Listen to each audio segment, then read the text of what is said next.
Brilliance Audio presents Wet and Reckless by Samanthe Beck, performed by Avi Page. Hey, handsome, maybe next time you'll let me fiddle with your nightstick? The question, delivered with a smile and a wink, replayed in West Donovan's mind as he steered his cruiser along Route 9. Thunderheads gathered above the treetops to the south, but the impending summer storm didn't threaten his mood. Non-existent traffic, a handful of miles, and a mere 50 minutes stood between him and end of shift.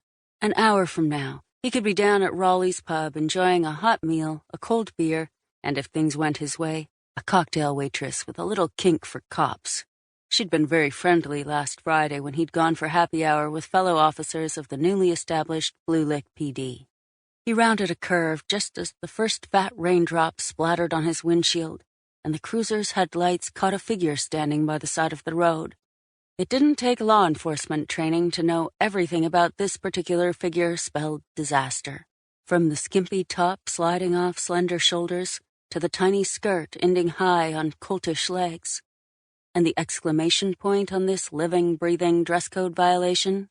The extended arm with thumb cocked in the classic hitchhiker pose. He slowed the car, and hitchhiker Barbie broke into a hip-swaying happy dance, which got other portions of her anatomy bouncing. He did not share her enthusiasm.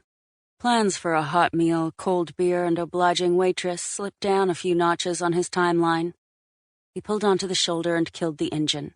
Silently, he counted down the seconds until she realized she'd thumbed a ride from the popo. 3, 2, 1... The dance stopped so abruptly he almost laughed. Then she did the least logical yet most predictable thing possible. She picked up her stuff and took off in the opposite direction. Sort of. The weight of her bags prevented a quick getaway. "Good call, genius," he grumbled. "We're in the middle of nowhere. Where the hell do you think you're going?" He shoved his hat on and got out of the car. A cannon blast of thunder rent the sky. Seconds later, rain battered the pavement. The furious cadence drowned out his long-suffering sigh. Catching her wouldn't be a problem, but frankly, he was in no mood for a foot chase. He drew a breath and yelled, "Stop!" in the "don't even try it" tone he'd perfected over 2 years spent with the NYPD. She skidded to a halt, dropped her things, and raised her hands cautiously to either side of her head. Nice touch. Before she slowly turned. He closed in.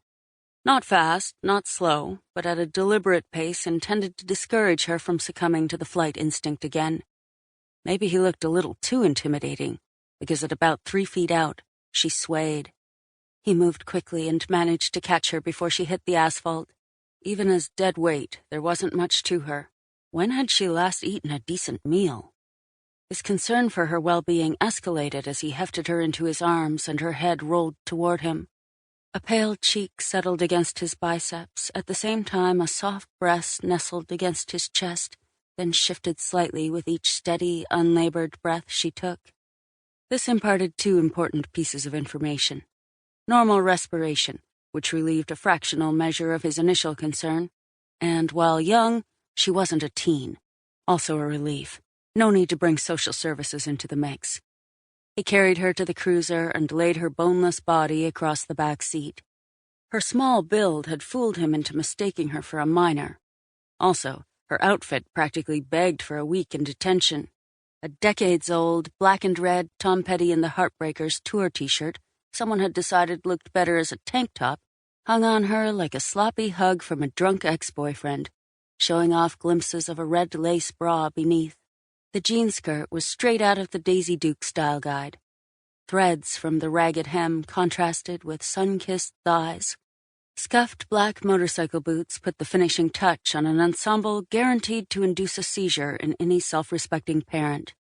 But her face, though smooth and disarmingly innocent in repose, lacked the round-at-the-edges look of an adolescent, and everything from the neck down definitely belonged to a full-grown woman. The realization did little to diminish the inevitable wave of protectiveness that came from having her unconscious and in his care.